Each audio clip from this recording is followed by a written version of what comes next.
मन संयम के रास्ते जोखिम क्या है इसके बारे में बताऊंगा। हमें यहाँ सर्वस्व समझ लेना चाहिए कि मन संयम के रास्ते जोखिम क्या है।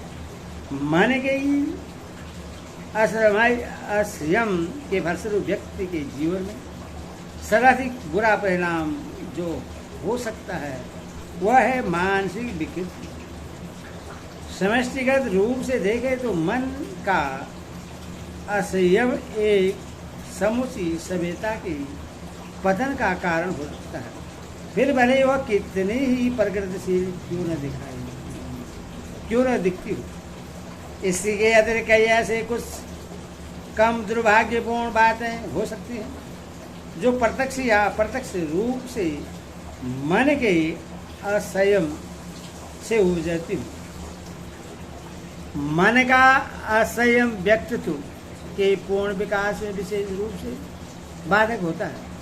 जिस व्यक्ति का मन नियंत्रण नहीं है वह सदैव अस्वाभाविक मानसिक विकारों का शिकार हो सकता है और भीतरी दंत के कारण उसका मस्तिष्क असंतुलित हो सकता है।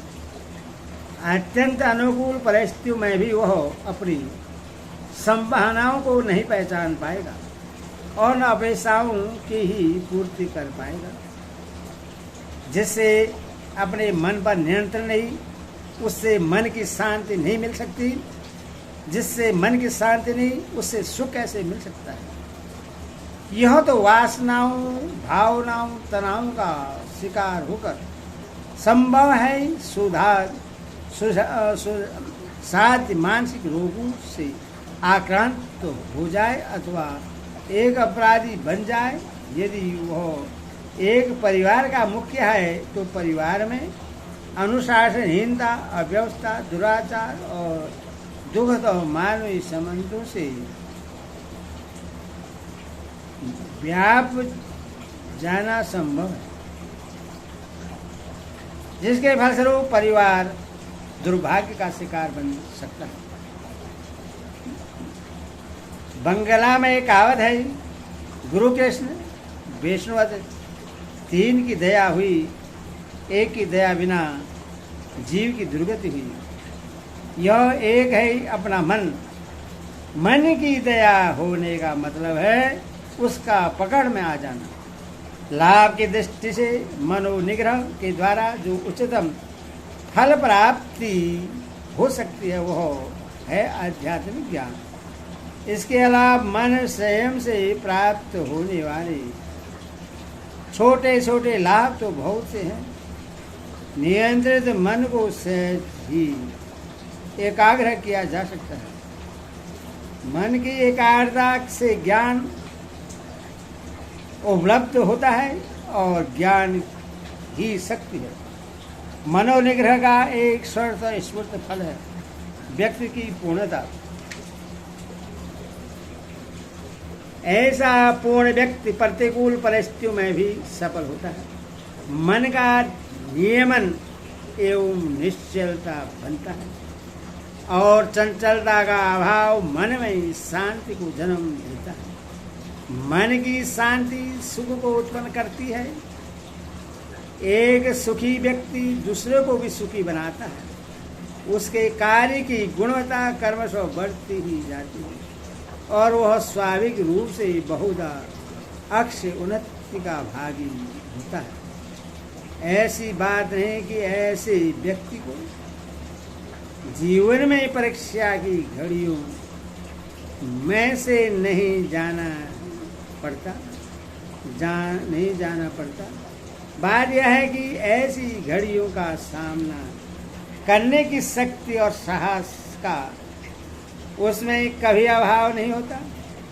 वह जिस परिवार का मुखिया होता है वहाँ व्यवस्था, अनुशासन, सुख, संस्कार और मानवीय संबंधों का सौरभ भर रहता है। समाज ऐसे व्यक्ति को अच्छे जीवन की मिसाल के रूप में देखता है। जिसका मन नियंत्रित है वह मानसिक रोगों से मुक्त रहेगा तथा मानसिक तनाव से उत्पन्न शारीरिक पीड़ाएं भी उससे दूर ही रहेगी। जिस पुरुष ने अपने मन को बस में कर लिया है उसमें उसका उच्चतर स्वभाव कार्यशील होता है तथा उसकी निहित शक्तियाँ अभिव्यक्त हो जाती हैं। मित्रगण अचरज करने लगते हैं कि कैसे उनके देखते देखते यह इतना महान बन गया। संस्कृत में एक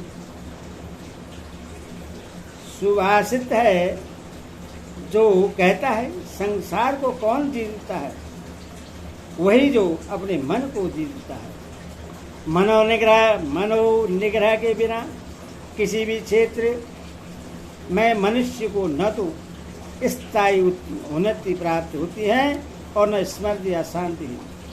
मन संयम के अभाव में मनुष्य प्राप्त स्मृति से भी हाथ धो बैठता है। मनोनिग्रह के रास्ते से ही संकट है। मनोजय की इच्छा को दृढ़ता बनाने के लिए हमें अपने मन को यह समझाना चाहिए कि बिना उसके हमें कहीं के न रहेंगे। हमें अपने मन में यह बात अंकित कर लेनी चाहिए कि हमारे समग्र भावी जीवन का ढांचा इसी पर निर्भर करता है कि हम अपने मन को बस में करते हैं या नहीं। जीवन में शरीर की बुनियादी जरूरतों को पूरा करने के बाद अन्य बातें भी महत्वपूर्ण हो सकती हैं, लेकिन जीवन के आध्यात्मिक पूर्णता रूप उच्चतम लक्ष्य को प्राप्त करने के लिए मनोनिग्रह से बढ़कर महत्व की कोई बात नहीं है। एक बार यदि हम इस बात का समुचित समझ लें और उस पर विश्वास करें तो मन को बस में करने की अपनी इच्छा शक्ति को हम इच्छानुसार दृढ़ बना सकेंगे। हरि ओम।